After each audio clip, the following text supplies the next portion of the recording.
ஹல்லேலூயா. நம் கர்த்தராக இயேசு கிறிஸ்துவின் நாமத்தில் உங்களுக்கு வாழ்த்துக்கள். Good morning. விடிஞ்சிருச்சுங்க. வாங்க தேவனுடைய வார்த்தையை தியானிப்போம். ஒருவேளை நீங்கள் மற்ற தேசங்களில் இருந்தால் good evening, good afternoon. Around the globe ஏதேதோ டைம்கள், நேரங்கள், வித்தியாசங்கள் இருக்கிறது. ஆனால் நம் ஆண்டவர் எல்லா நேரத்திலும் ஒவ்வொருவரோடும் பேசுகிறவராக இருக்கிறார். அவர் கண் பார்வை நம்ம எல்லார் மேலும் இருக்கிறது. வாங்கள் அவர் வசனத்தில் ஆனந்திப்போம். அவர் வார்த்தையை கவனித்து அவர் சித்தத்தை அறிந்து வாழ்வோம். ஜெபம். பரிசுத்தரே, அன்புள்ள தகப்பனே, அளவில்லாத தேவனே, சர்வ சக்தியும் படைத்த ஆண்டவர் என்று உம்மை துதிக்கிறோம். ஆண்டவரே, உம்முடைய பார்வைக்கு மறைவாக இருக்கிறவர்கள் எங்கே இருக்கிறார்கள்? யார் இருக்கிறார்கள்? அக்ராஸ் த குளோப், எந்த தேசத்தில் இருந்தாலும், எந்த கிராமத்தில் இருந்தாலும், எந்த பட்டணத்தில் இருந்தாலும், எந்த பகுதியில் இருந்தாலும், எங்களை அறிந்த தேவன், எங்கள் உள்ளத்தின் ஆழத்தை பரிசீலனை செய்யும் தேவன், எங்களை தெரிந்து கொண்ட தேவன், எங்களுக்காக ஜீவனை கொடுத்த ஆண்டவர் என்று நாங்கள் நினைத்திருக்க எங்களுக்கு உதவி செய்யும். கிறிஸ்துவின் நாமத்தில் ஜெபிக்கிறோம் பிதாவே, ஆமென். தேவனுக்கு ஸ்தோத்திரம். நம் ஆண்டவர் சீசனல், அது என்ன, சீசனல் காட் அல்ல, ரீஜியனல் காடும் அல்ல. ஏதோ ஒரு காலத்திற்கு, ஒரு பகுதிக்கு, ஒரு ஜாதிக்கு, ஒரு தேசத்துக்குரியவர் இல்லைங்க. அவர் நேற்றும் இன்றும் என்றும் மாறாதவராயிருக்கிறார். ஆதியும் நானே அந்தமும் நானே என்றவர். உன்னையும் என்னையும் படைத்தவர். நாம் தோஷிகளாய், பாவிகளாய், கட்டளை மீறுதல் என்னும் பாவத்துக்கு இடம் கொடுத்து தேவனுக்கு விரோதிகளான போது, தூரமான போது, இயேசு கிறிஸ்து இந்த உலகத்துக்கு வந்து பிதாவோடு நம்மை சமாதானப்படுத்தி அந்த ராஜ்யத்தின் வாரிசுகளாக, பரலோக ராஜ்யத்தின் வாரிசுகளாக நம்மை விமோட்சித்தவர். அநேகம் பேர் இந்த விஷயத்தை உணர்கிறதில்லை. தேவனை நம்பிக்கொண்டது இந்த உலகத்தில் கொஞ்சம் எல்லாம் சௌகரியமாக இருப்பதற்கு, இந்த உலகத்தில் நாம் கேட்டதெல்லாம் தேவன் தருவார், நமக்கு அற்புதங்களை செய்வார் என்பது என்ற நிலைமையிலேயே இன்றைக்கு அநேக கிறிஸ்தவர்கள் இருக்கிறார்கள். எல்லாம் கொடுப்பார் என்பது உண்மைதான், ஆனால் அதற்காக அல்ல. எல்லாம் கொடுப்பது என்பது வெறுமனே இந்த பூ உலகத்தில் இருக்கிறவரை மட்டுமல்ல. நம் வாழ்க்கை மண்ணானது தான் முன்னிருந்த பூமிக்கு திரும்பும், ஆவியோ தன்னை தந்த தேவனிடத்திற்கு சேரும். ஏசாண்டவர் இந்த பூமிக்கு மாத்திரம் நமக்கு தேவன் அல்ல. இந்த சரீரத்தில் இருக்கும்போது மாத்திரம் அவர் நமக்கு பிரபு அல்ல. அவர் என்றைக்கும் நம்மை காக்கிற தேவனாயிருக்கிறார். அவரோடு கூட நாம் இருக்க வேண்டும் என்று அவர் நமக்காக ரட்சிப்பின் காரியத்தை செய்திருக்கிறார். இதை உணர்ந்திருக்க வேண்டும். பரிசுத்தனாகிய பவுல் இந்த எபேசு சபைக்கு எழுதின இந்த கடிதத்தில், எபேசியருக்கு எழுதின நிருபம் 1 அதிகாரம் 17 வசனத்திலே, உங்களுடைய மனக்கண்கள் வெளிச்சமாக்கப்பட்டபடினாலே அவர் உங்களை அழைத்த அழைப்பின் நம்பிக்கை எப்படிப்பட்டதோ, உங்கள் மனக்கண்கள் வெளிச்சமாக்கப்பட்டபடினாலே. என்னங்க, நம் கண்கள் நன்றாயிருந்தாலும் கூட, பார்வை கண்ணாடி இல்லாமல் பார்க்கக்கூடிய பெர்ஃபெக்ட் சைட் இருந்தா கூட, காரிருள் நம் முன்ன இருக்கிறது என்றால் நம்மால் ஏதாவது பார்க்க முடியுமா? கண்ணிலே குறைவு இருந்தாலும் பார்க்க முடியாது. கண்கள் நன்றாயிருந்தாலும் வெளிச்சம் இல்லாவிட்டால் பார்க்க முடியாது. சோ இந்த நாட்களில் மனிதன் தேவனின் காரியங்களை பார்க்க முடியாத அந்தகாரத்தில் இருக்கிறான். இந்த காணக்கூடியவைகளை பார்க்கிறான், ஆனால் காணக்கூடாதவைகள்,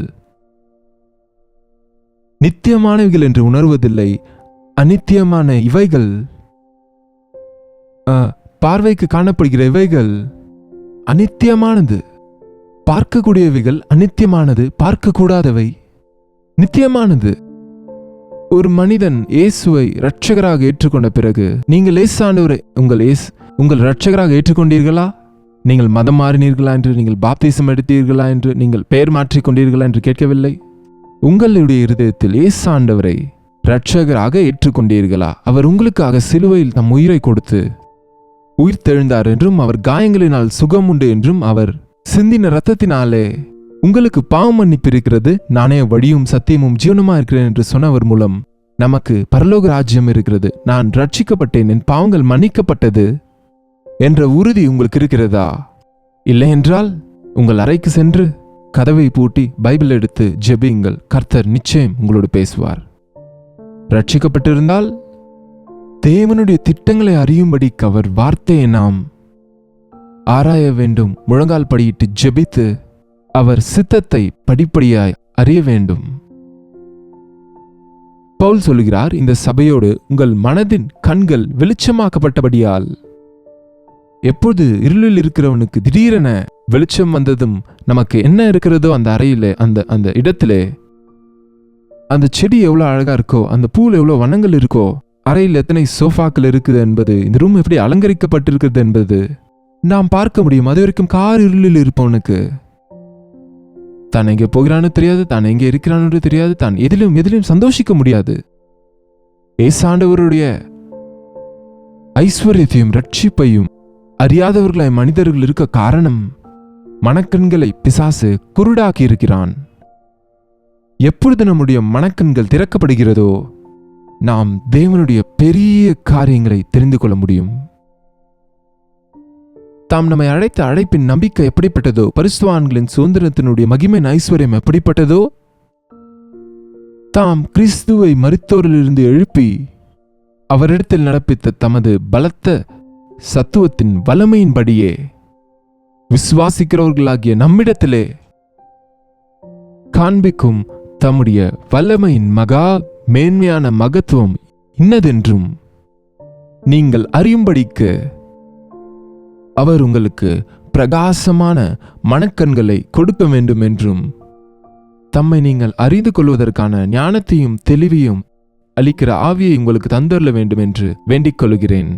பரிசுத்தனாகிய பவுல் சில சின்ன சின்ன சென்டென்சஸ் எழுதுவார். ஆனால் சில நேரம் மிக நீளமான காமஸ் மாத்திரமே இருக்கிற ஒரு பேராகிராஃபை பார்க்கிறோம்.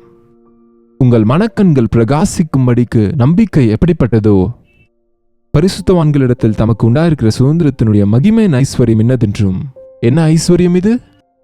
மகிமையின் ஐஸ்வர்யம் எவ்வளவு மகிமையுடைய ஐஸ்வர்யமோ, தாம் கிறிஸ்துவை மரித்தோரிலிருந்து எழுப்பி அவரிடத்தில் நடப்பித்த தமது பலத்த சத்துவத்தின் வல்லமையின்படியே விசுவாசிக்கிறவர்களாகிய நம்மிடத்தில் காண்பிக்கும் தம்முடைய வல்லமையின் மகா மேன்மையான மகத்துவம் என்னதென்றும் நீங்கள் அறியும்படிக்கு அவர் உங்களுக்கு பிரகாசமுள்ள மனக்கண்களை கொடுக்க வேண்டும் என்று நான் என் ஜபங்களிலே உங்களை குறித்து வேண்டிக் கொள்ளுகிறேன்.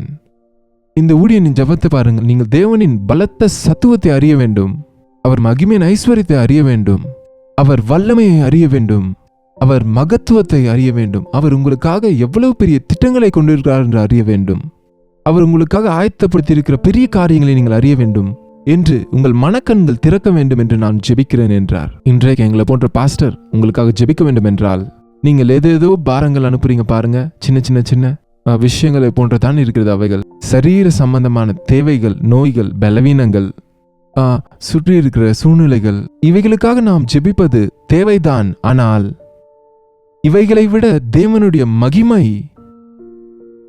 தேவனின் வல்லமை, தேவனின் மகத்துவம் எப்படிப்படுதோ தெரிந்து கொண்டால் நம் பாரங்கள் எவ்வளவு சின்னதோ நாம் அறிந்து கொள்வோம், தெரிந்து கொள்வோம். ஒருவர் சொன்னார், உன் கஷ்டங்களை பற்றி தேவனுக்கு சொல்லாதே, உன் கஷ்டங்களுக்கு சொல்லு தேவன் எப்படிப்பட்டவர் என்று. ஆம், தெரிந்தால் தானே உன் தேவனுடைய வல்லமை எப்படிப்பட்டதோ, மகத்துவம் எப்படிப்பட்டதோ, அவர் சத்துவம் எப்படிப்பட்டதோ நீ அறிய வேண்டும். அறிய வேண்டும் என்றால் நம் மனக்கண்கள் திறக்கப்பட வேண்டும். பரிசுத்த ஆவியானவர் நம் மனக்கண்களை திறக்கும் போது, நம் தேவன் எவ்வளவு பெரியவரை அறியும் போது, இந்த சின்ன சின்ன சில்லறை கஷ்டங்களில் இருந்து நமக்கு அதை பற்றி கவலைப்படக்கூட தேவையில்லாம தீர்ந்துவிடும். இயேசு கிறிஸ்து நமக்கு எவ்வளவு பெரிய தேவனாய் இருக்கிறார் என்பது இந்த உலகத்திலே ஆண்டவர் என்றால் அலட்சியமா இருக்கிறது அநேகருக்கு.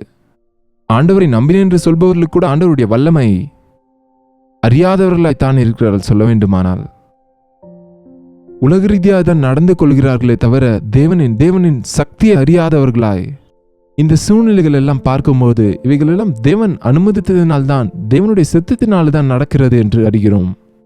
Nobody can do any harm to us. யாரும் நமக்கு தீங்கு செய்ய முடியாது அவர் சித்தம் இல்லாமல். நம்புங்க.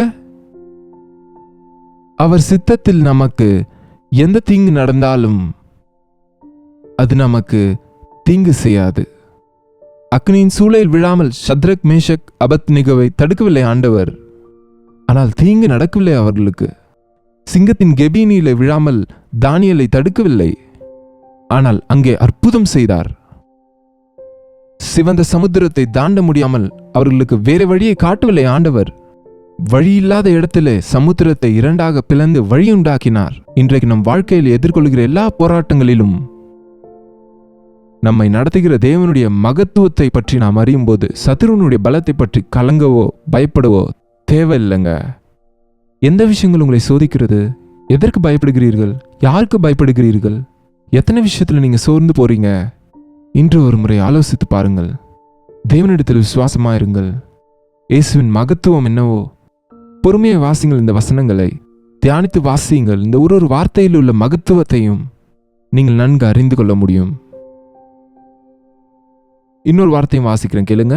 தம் வல்லமையினாலே கிறிஸ்துவை மரித்தோரிலிருந்து எழுப்பி எல்லா துரைத்தனத்துக்கும் அதிகாரத்துக்கும் வல்லமைக்கும் கர்த்தத்துவத்துக்கும் இம்மையில் மாத்திரமில்லாமல் மறுமையிலும் பேர் பெற்றிருக்கும் எல்லா நாமத்துக்கும் மேலாய் அவர் உயர்ந்திருக்கத்தக்கதாக அவரை உன்னதங்களில் அவருடைய வலது பார்சத்தில் உட்காரும்படி செய்தார்.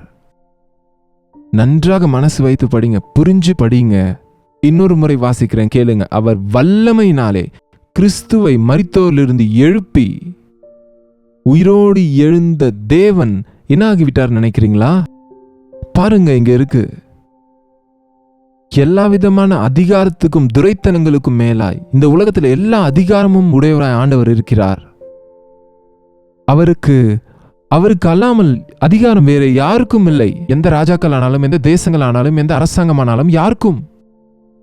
துரைத்தனங்களுக்கும் அதிகாரங்களுக்கும் எல்லா வல்லமைகளுக்கும் கர்த்தத்துவத்துக்கும் kingdom of God, heavenly kingdom, பரலோக ராஜ்யம்.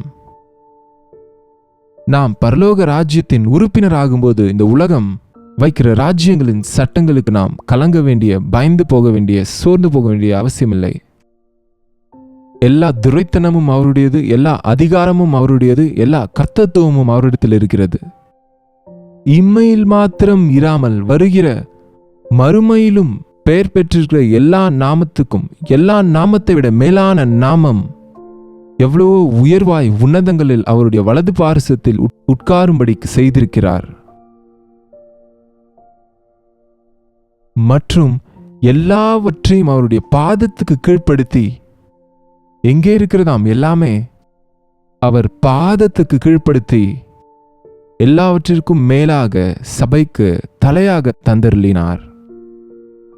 எல்லாம் அவர் பாதத்திற்கு கீழ் இருக்கிறது. எல்லா அதிகாரமும் உடைய கர்த்தர் எல்லாவற்றையும் சீர்படுத்த வல்லவர். எல்லா நாமத்துக்கும் மேலான நாமம் உடையவர். எல்லா நாவுகளும் கர்த்தர் என்று அறிக்கையிடும். எல்லா முழங்கால்களும் முடங்க வேண்டும் என்று அவர் உயர்த்தப்பட்டார். ஆகவே நாம் எவ்வளவாய் இந்த சூழ்நிலைகளை பார்த்து பயந்து போகிறோமே தவிர, நம் தேவன் எவ்வளவு பெரியவர், எவ்வளவு அதிகாரமுடையவர், எவ்வளவு கர்த்தத்துவம் உடையவர் என்று என்றென்றைக்கும் தேவனாயிருக்கிறார். இந்த உலகத்திற்கு மாத்திரம் அல்ல, வருகிற தலைமுறைகளுக்கு ஆசீர்வாதமாய் இந்த உலகத்தில் வாழ்கிற வாழ்க்கைக்கு மட்டுமல்ல, நாம் இந்த உலகத்தில் மரித்த பிறகும் நிரந்தரமான ராஜ்யத்தை நம் ஆண்டவர் நமக்கு தருகிறவராயிருக்கிறார். அந்த சபை அவருடைய சரீரமும் எல்லாவற்றையும் நிரப்புகிறவருடைய நிறைவாக இருக்கிறது. ஹல்லேலூயா. உங்களுக்கு ஒருவேளை புரிந்ததோ இல்லையோ என்னுடைய வார்த்தைகள், பைபிள் வாசித்தோம், பைபிளிலிருந்து சொல்லுகிறோம். பைபிள் வாசிக்க வேண்டும். ஏசாண்டவருடைய வார்த்தையை கேளுங்கள். ஏசாண்டவர் எவ்வளவு பெரியவர் என்பதை ரொம்பவும் அழகாக விலையேர்ந்த வார்த்தைகளினால் இங்கே விவரிக்கப்பட்டிருக்கிறது. பொறுமையாய் வாசியுங்கள். அவர் பலம், அவர் அதிசயங்கள், அவர் அதிகாரம், அவர் கர்த்தத்துவம், அவர் வல்லமை, அவரின் பிரபாவம் எவ்வளவு பெரியதோ உணருங்க. அவர் உன் ஆண்டவராக இருக்கும்போது நீ எதற்கும் பயப்பட வேண்டிய அவசியம் இல்லை என்று நம்புங்க. ஆண்டவரை உங்கள் சொந்த இரட்சகராக ஏற்றுக்கொள்ளுங்கள். இம்மையிலும் மறுமையிலும் ஆசீர்வதிக்கப்படுங்கள். ஜெபம். பரிசுத்தரே, அன்புள்ள தகப்பனே, மறுபடியும் பாதத்துக்கு வருகிறோம் ஐயா. உலகத்தின் சூழ்நிலைகள் எங்களை கலங்க செய்து கொண்டிருக்கையில், மனிதரின் பயம் எங்களை பிடித்து கொண்டிருக்கையில், சூழ்நிலைகளின் தாக்கத்தினால் நாங்கள் சோர்ந்து போகையில், இது எல்லாவற்றிற்கும் அப்பாற்பட்டவராக இருக்கிற ஆண்டவர் என்ன ஆண்டவராக இருக்கிறார் என்று இந்த சூழ்நிலைகள் எல்லாம் அவரின் காலுக்கு கீழாய் அவரின் அதிகாரத்துக்கு கீழே இருக்கிறது என்று உணர உதவி செய்யுங்க. உம்மிடத்தில் நம்பிக்கையாயிருந்து நீரே எங்கள் தலையாயிருக்கிறீர் என்று நீர் சொன்னதை சொன்னபடி செய்து உம்மிடத்தில் நம்பிக்கை வைத்து வாழ்பவர்களாக உம் வல்லமைகளை நாங்கள் அதிகமாக தியானித்து பிசாசின் தந்திரங்களுக்கு, பிசாசின் அதிகாரத்துக்கு நாங்கள் இணங்காமல் ஆண்டவராக இயேசுவின் நாமத்தில் அவைகளை ஜெயிப்பதற்கு, வெற்றி வாழ்க்கையை வாழ்வதற்கு எங்களுக்கு உதவி செய்ய வேண்டும் என்று கிறிஸ்துவின் நாமத்தில் கேட்கிறோம் எங்கள் நல்ல பிதாவே, ஆமென். பிதாவாகிய தேவனுடைய அன்பும் குமாரனாகிய இயேசு கிறிஸ்துவின் கிருபையும் தேற்றரவாளனாகிய பரிசுத்த ஆவியின் துணையும் கூடி வந்திருக்கிற நாம் அனைவருக்கும் இப்போதும் சதா காலமும் துணையா இருப்பதாக, ஆமென்.